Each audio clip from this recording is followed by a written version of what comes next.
Hello everyone, आज की video में हम बात करेंगे लेटेस्ट जॉब्स की from Pakistan airports authority situation vacant notice number 1।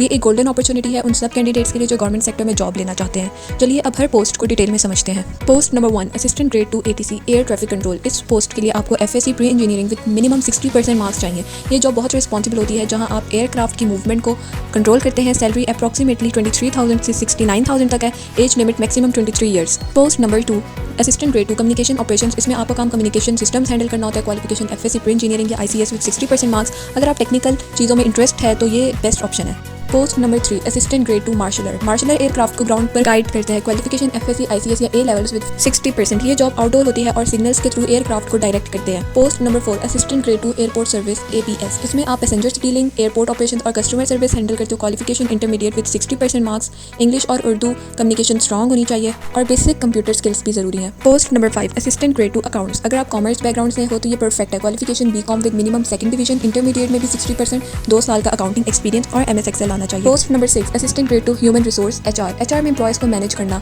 Hiring और ऑफिस वर्क होता है। Qualification intermediate with 60%, MS office का एक्सपीरियंस होना चाहिए। Post number 7, assistant grade 2 logistics. इस पोस्ट में आप सप्लाई चेन और गुड मूवमेंट हैंडल करते हो। क्वालिफिकेशन इंटरमीडिएट विद 60%, 2 साल का रेलिवेंट एक्सपीरियंस जरूरी है। Post number 8, specialist vehicle driver SVD। इसके लिए इंटरमीडिएट या equivalent valid HGV licence, minimum 3 years driving experience required है। एज लिमिट इस पोस्ट के लिए 28 ईयर्स तक है। पोस्ट नंबर 9, बर्ड कंट्रोलर और शूटर। इस जॉब में एयरपोर्ट के एरिया में बर्ड्स को कंट्रोल करना होता है for flight safety. Qualification matric with 45% marks, 3 साल का आर्म्स हैंडलिंग एक्सपीरियंस रिक्वायर्ड है। अब बात करते हैं सैलरी रेंज की। ऑलमोस्ट सब पोस्ट के लिए सैलरी 23,000 से 69,000 के दरमियान है, जबकि बर्ड कंट्रोलर की सैलरी थोड़ी कम रेंज में है। Move on to application procedure. Point A, interested candidates को 20 डेज के अंदर पाकिस्तान एयरपोर्ट अथॉरिटी के ऑफिशियल लिंक पर ऑनलाइन एप्लीकेशन फॉर्म फिल और सबमिट करना होगा। पॉइंट B, कैंडिडेट्स को अपनी CV फोटो के साथ और सर्टिफिकेट्स, डिग्रीज और CNIC की PDF कॉपीज अपलोड करनी होगी। पॉइंट C, अगर रिक्वायर्ड डॉक्यूमेंट्स अपलोड नहीं किए गए तो एप्लीकेशन रिजेक्ट कर दी जाएगी। Point D, defined contribution scheme apply होगी जो कॉम्पिटेंट अथॉरिटी के अप्रूवल पर डिपेंड करेगी। पॉइंट E, कैंडिडेट्स को एप्लीकेशन के वक्त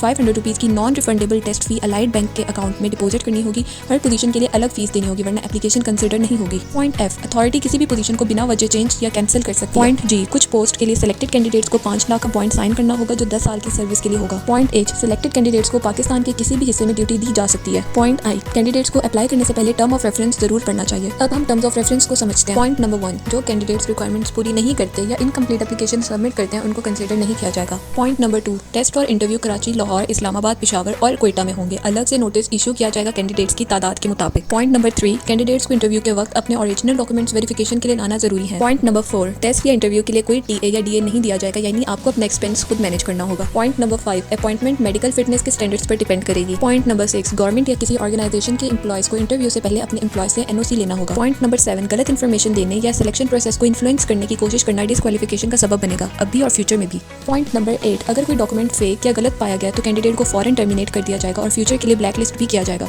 ये थे कुछ इंपॉर्टेंट टर्म्स। अगर आप अप्लाई करना चाहते हैं तो दिए गए नंबर पर कॉन्टैक्ट करें। ज़्यादा अपडेट्स के लिए हमारा WhatsApp और YouTube चैनल फॉलो करें and don't forget to share this video with your friends.